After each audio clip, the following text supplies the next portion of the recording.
Hey everyone, welcome to my channel. I hope you all are doing well. I hope कि previous जो section है आपको अच्छे से समझ आया होगा, जो भी हमने एक एग्जांपल की थी। उससे पहले मैंने आप लोगों को थोड़ा सा स्टेबिलिटी एनालिसिस के बारे में बताया था, है ना, कि हमें इसके अंदर क्या करना है एक्चुअल में, कि क्लासिकली अलाउड रीजन्स होते हैं और क्लासिकली फॉरबिडन रीजन्स होते हैं। क्लासिकली अलाउड रीजन में हमारे पास जो काइनेटिक एनर्जी की वैल्यू सर्टेन होती है कि पॉजिटिव होनी चाहिए kinetic energy, and kinetic energy also can be zero. And whereas in the classically forbidden region the kinetic energy is negative, जो कि पॉसिबल नहीं है। दैट्स वाई जो पार्टिकल है वो ऐसी जगह पे नहीं जाता है, ऐसी जगह पे उसको जाना अलाउड नहीं होता है। ऐसी जो जगह होती है वो क्लासिकली फॉरबिडन रीजन्स होते हैं, जहाँ पे काइनेटिक एनर्जी नेगेटिव होती है। ठीक है, तो इसी के बेसिस के ऊपर हम लोगों ने कल ये एग्जाम्पल सॉल्व किया था, जिसके अंदर हमने सर्टेन एनर्जीज ली थी एंड उसके कॉरस्पॉन्डिंग हमने बताया था दैट कौन से region for the particle classically allowed है एंड कौन से region for the particle classically forbidden है। फर्दर आज मैं नेक्स्ट एग्जाम्पल जो है सॉल्व कराऊंगी। तो अगेन यहाँ पे मैं पोटेंशियल का कर्व बना रही हूँ इस तरह से।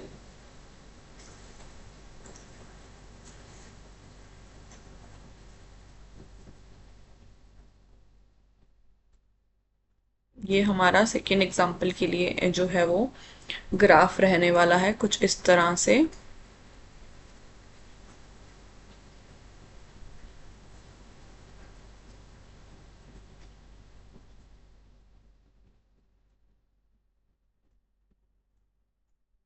ठीक है, कुछ ऐसा ग्राफिकल रिप्रेजेंटेशन रहने वाला है between the energy and the distance, and इसको हम पोटेंशियल एनर्जी का कर्व बोलेंगे।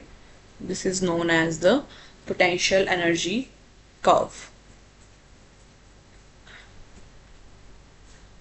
दिस इज नोन एज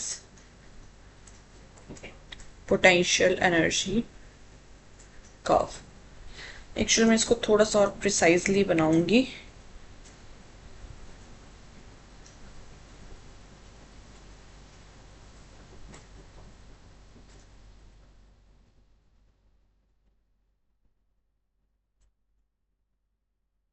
ठीक है, तो इसके अंदर भी हमें वही सेम चीजें बतानी है दैट कौन सा region for a particle allowed region है एंड कौन सा region for the particle forbidden region है correspondings to the given energies.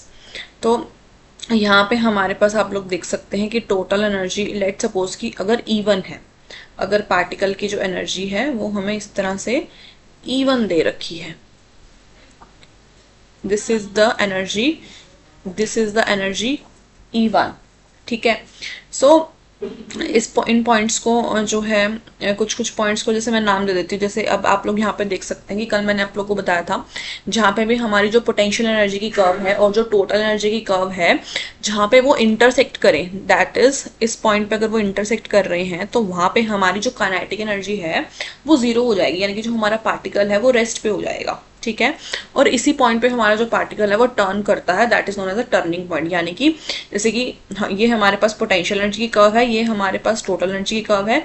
हमारा पार्टिकल आ रहा है आ रहा है आ रहा है आ रहा है, यहाँ पे आ रहा है, और जैसे ही वो यहाँ पे आया पार्टिकल की काइनेटिक एनर्जी जीरो हो गई और वो टर्न कर गया। ठीक है, तो यहाँ पे मैं आपको अलाउड रीजन के साथ साथ ये भी बता रही हूँ कि corresponding to the energy E1 हमारे पास जो पार्टिकल का टर्निंग पॉइंट है वो भी कितने होंगे, है ना। तो अगर हम केस नंबर 1 की बात करें, अगर हम यहाँ पे केस नंबर 1 की बात करें कि एनर्जी जो है वो E1 के इक्वल है, तो हमारे पास यहाँ पे ओनली वन टर्निंग पॉइंट है, ओनली वन टर्निंग पॉइंट है, और उस टर्निंग पॉइंट को मैं नाम दे रही हूँ ए, है ना, क्योंकि ए पे हमारा जो पार्टिकल है वो टर्न कर रहा है। There will be only one turning point here. अब अगर मैं बात करूं कि corresponding to the energy E1 हमारे पास क्लासिकली अलाउड रीजन कौन से और क्लासिकली फॉरबिडन रीजन कौन से हैं, तो अगर हम बात करें ये वाले सारे रीजन की, ठीक है, तो यहाँ पे हमारा पार्टिकल जो है इट डज नॉट एंटर। ठीक है, it could not enter in this region because हमारी जो टोटल एनर्जी की मतलब कर्व है और जो पोटेंशियल एनर्जी की जो कर्व है वो पोटेंशियल एनर्जी कर्व अपवर्ड है और टोटल एनर्जी कर्व डाउनवर्ड है ना। ये हमने कल पढ़ा था कि एनर्जी, टोटल एनर्जी अगर डाउनवर्ड होएगी तो वो वाले रीजन्स हमारे पास फॉरबिडन रीजन्स होंगे। यानी कि अगर हमारा जो एक्स है पीछे वाला है ना, ये वाला सारा रीजन तो हमारा फॉरबिडन रीजन हो गया, ये वाला सारा रीजन हमारा फॉरबिडन रीजन हो गया। तो इससे हमें क्या पता चल रहा है, यानी कि अगर हमारा x जो है वो लेस देन a के लिए, यानी कि a से पीछे वाला जो रीजन है सारा, x is less then a के लिए, वो सारा का सारा रीजन हमारा क्लासिकली फॉरबिडन रीजन है, वो सारा का सारा रीजन हमारा क्लासिकली फॉरबिडन रीजन है।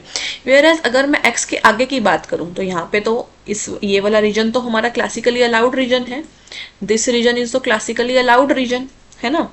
तो यानी कि x इज जो है ग्रेटर देन a के लिए हमारा जो रीजन है, that region is classically allowed region, that region is classically allowed region. And at this point x is equals to a, x is equals to a वाले point पे जो हमारा particle है, इट इज एट रेस्ट, जो particle है वो rest पे है। मैंने आप लोगों को बताया था दैट वहाँ पे हमारे पास जो काइनेटिक एनर्जी है, जहाँ पे दोनों कर्व्स इंटरसेक्ट करती हैं, वहाँ पे जो हमारी काइनेटिक एनर्जी है वो 0 हो जाती है एंड जो पार्टिकल है वो रेस्ट हो जाता है, और यहाँ पे पार्टिकल का टर्निंग पॉइंट हम ले रहे हैं। तो this is the first case when I take the energy, total energy correspondings to E1। ठीक है, एक और यहाँ पे हम केस लेकर के देखते हैं कि अगर हमारे पास जो एनर्जी है वो कॉरस्पॉन्ड्स टू E2 हो जाती है। लेट सपोज कि मैंने एक और कर्व ली ऐसे, ठीक है, थोड़ा सा इसको, ठीक है, कि लेट सपोज कि मैंने ये वाला ले लिया कि E2 एनर्जी हुई मेरे पास।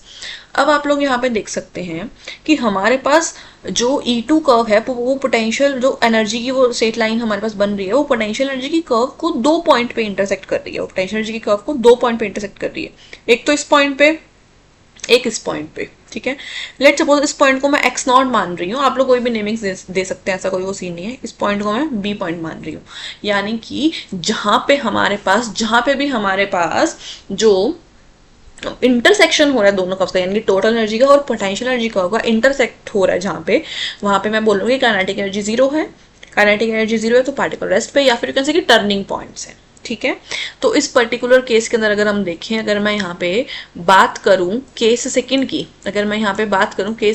When the energy E is equals to E2, तो there is 2 turning points x0 और b, 2 टर्निंग पॉइंट्स है हमारे पास।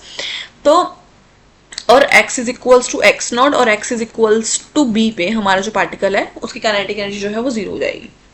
ठीक है, particle will be at rest. तो अब एक और चीज यहाँ पे है कि अभी हमें बताना है कि इसमें क्लासिकली अलाउड रीजन्स कौन से और क्लासिकली फॉरबिडन रीजन्स कौन से हैं, है ना। तो आप लोग यहाँ पे देखो, ये वाला तो सारा क्लासिकली अलाउड रीजन है, ये वाला तो जो सारा है, this region is the classically allowed region, because यहाँ पे जो कर्व है, ये जो सारी कर्व है जो आप लोग को ब्लू इन कलर दिख रही है, ये जो सारी कर्व है वो टोटल एनर्जी की कर्व से डाउनवर्ड है। तो this is the classically allowed region, है ना। कौन सा रीजन को हम क्लासिकली अलाउड रीजन बोल रहे हैं, यानी कि जहाँ पे हमारा जो x है वो ग्रेटर देन b है, x is greater then b, जहाँ पे जो x है वो ग्रेटर देन b है, वो हमारा क्लासिकली अलाउड रीजन है, ये वाला सारा क्लासिकली अलाउड रीजन है हमारे पास।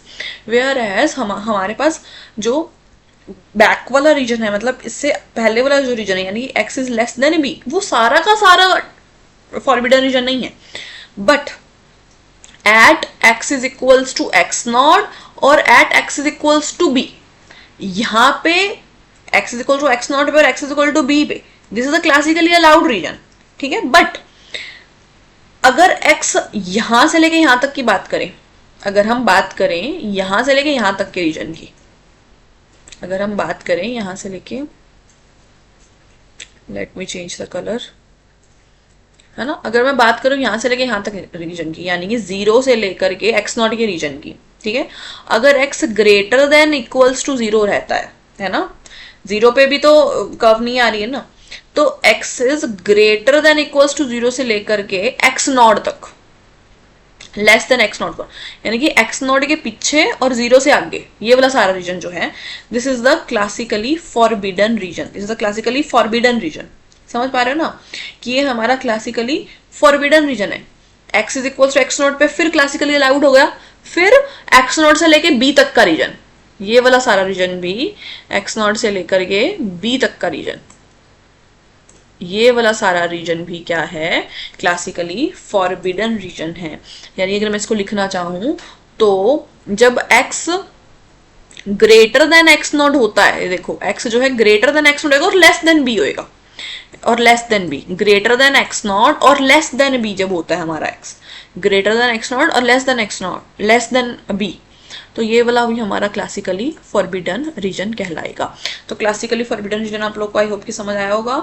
एक तो एक्स नॉट से लेकर के बी के बीच का, और एक एक्स नॉट से पहले वाला रीजन, ये क्लासिकली फॉरबिडन रीजन है, ये भी क्लासिकली फॉरबिडन रीजन है। सिर्फ और सिर्फ x is equals to x not और x is equal to b वाला जो है अलाउड है, एंड ग्रेटर देन b वाला तो सारा ही जो है वो अलाउड रीजन है। ठीक है, जहां पे हमारी कर्व्स इंटरसेक्ट कर रही हैं वो वाला रीजन हमारा कहेंगे काइनेटिक एनर्जी 0 है, पार्टिकल का टर्निंग पॉइंट है, वेयर एज जहां पे हमारी जो कर्व है, टोरंजी की कर्व है, वो पोटेंशियल एनर्जी से नीचे आ रही है, वो सारा फॉरबिडन रीजन जो है वो हो जाएगा। ठीक है, so according to this example हमारे पास यही रीजन्स जो है वो classically forbidden and classically allowed region है, corresponding to energy E2। Similarly corresponding to energy E1, वही अगर मैं कॉरस्पॉन्डिंग एनर्जी को E3 ले लेती हूँ तो उस अकॉर्डिंग हमारे पास जो है क्लासिकली अलाउड और क्लासिकली जो है फॉरबिडन रीजन्स आ जाएंगे। तो they are the simplest example जो कि हमने कल किया और आज किया, they are the simplest example correspond to the stability analysis, कि हमने यहाँ से सिर्फ स्टार्ट किया। इसके बाद हम इक्विलिब्रियम पॉइंट्स के बारे में पढ़ेंगे, फेज ट्रेजेक्टरीज के बारे में पढ़ेंगे। ठीक है, तो या थैंक यू सो मच। आज के सेशन में हमारा इतना ही रहेगा, एक ही हम जो है एग्जांपल मैंने आज आपको कराया। इसमें आपको कोई भी डाउट लगे तो आप ज़रूर कमेंट सेक्शन में मुझे बता सकते हैं। इसके अलावा अगर आपको कोई भी टॉपिक जो है करना है तो वो भी आप मुझे कमेंट सेक्शन में ज़रूर बता सकते हैं। या थैंक यू सो मच।